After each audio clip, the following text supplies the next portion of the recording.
তো আছে আমি এটা কইতে পারি না, কিন্তু আমি নিজের চোখে দেখিয়ে গেছি যে ভবিষ্যতে আমি ভারতবর্ষে গিয়ে আমি কইতে পারবো যে এখানে কোনো কিছু হয় নাই।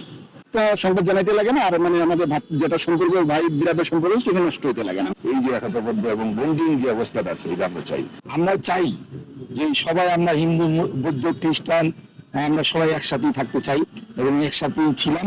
আমি আশা করি সামনেবারও আমরা এগিয়ে যাব সবাইকে নিয়ে। পরিস্থিতি স্বাভাবিক হলে আমাদের আস্তে আস্তে যখন একটু প্রশাসন এটা তখন এটা ট্যাকেল দিবে। আমি কিন্তু ইন্ডিয়ানও নাগরিক, বাংলাদেশের নাগরিক। তো আমি খবর পাইছি যে এরকম এরকম ভাঙচুর হইতেছে, ইন্ডিয়া থেকে ফোন হইতেছে, প্লাস আমাদের সিএম এর প্রিয় এরা আমাদের ফোন করতেছে। তো আমি এখানে আসিয়া দেখছি যে না, কোনো কিছু হয় নাই। এই ভাইগুলা কিন্তু মন্দিরে অনেক যত্ন নিতেছে। তো আমাদের ভারত সরকারের কাছে এতটুকু অনুরোধ যে সেই ব্যাপার নিয়ে হাত বাড়তে লাগে না, এগুলা মিথ্যা কথা। আমি নিজেই আছি, আর আমার নাম হলো অজয় দাস। আমার সমষ্টি হলো বরসালা সমষ্টি, ঢেকিয়াজুলি থানা, হবিগঞ্জ ডিস্ট্রিক্ট।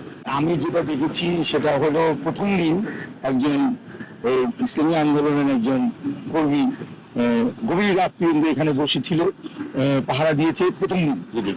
তারপরে সে ফজরের নামাজ পড়ে চলে গেছে এবং তারপরের দিন তার সমস্ত কর্মী নিয়ে সে গেটে ছিল।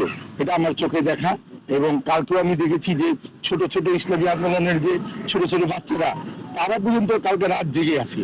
যখনই দেশের পরিবর্তন হয় তখনই কিন্তু এই হিন্দু বৌদ্ধ খ্রিস্টান যারা আছে তাদের উপর আঘাত আসে, তাদের মন্দিরে আক্রমণ করা হয়, তাদের ব্যবসা বাণিজ্য লুট করা হয়, মা বোনের ইজ্জতে আঘাত আনে। এটা কিন্তু এই বাংলাদেশ না, আমরা এই বাংলাদেশ চাই না। কিন্তু এই ছাত্র জনতার এই যে আন্দোলনের মাধ্যমে বর্তমান অবস্থা চলছে, যদিও ইন্টারনাল গভর্নমেন্ট হয় নাই, রাস্তাঘাটে কোনো পুলিশ নাই, কোনো প্রশাসন নাই, কার কাছে যাবে?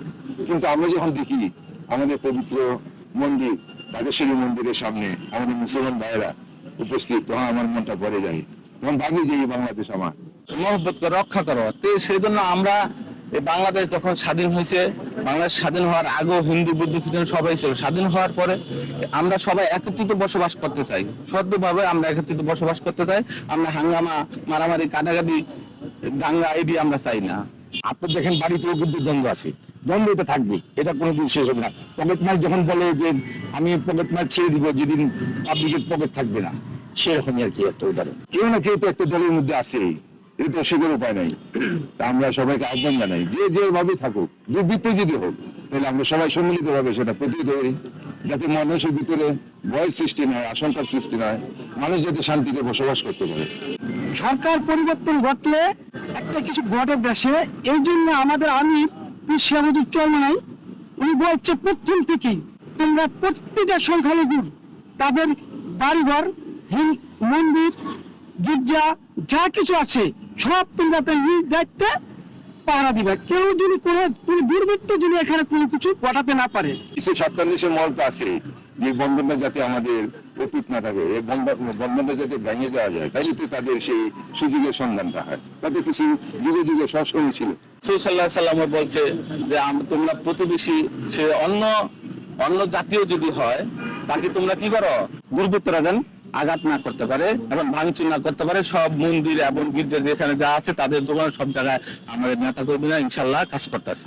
যারা করে এটা সত্যিকারের দুর্বৃত্ত, আমরা তাদের স্বার্থের জন্য করে কাজ। আমরা মনে করি এই দেশ সবার, আমার যেরকম অধিকার আমার একজন হিন্দু ভাইয়ের ওরকমই অধিকার। উনি যেরকম এই দেশের বাঙালি, আমি ওরকম একজন বাঙালি।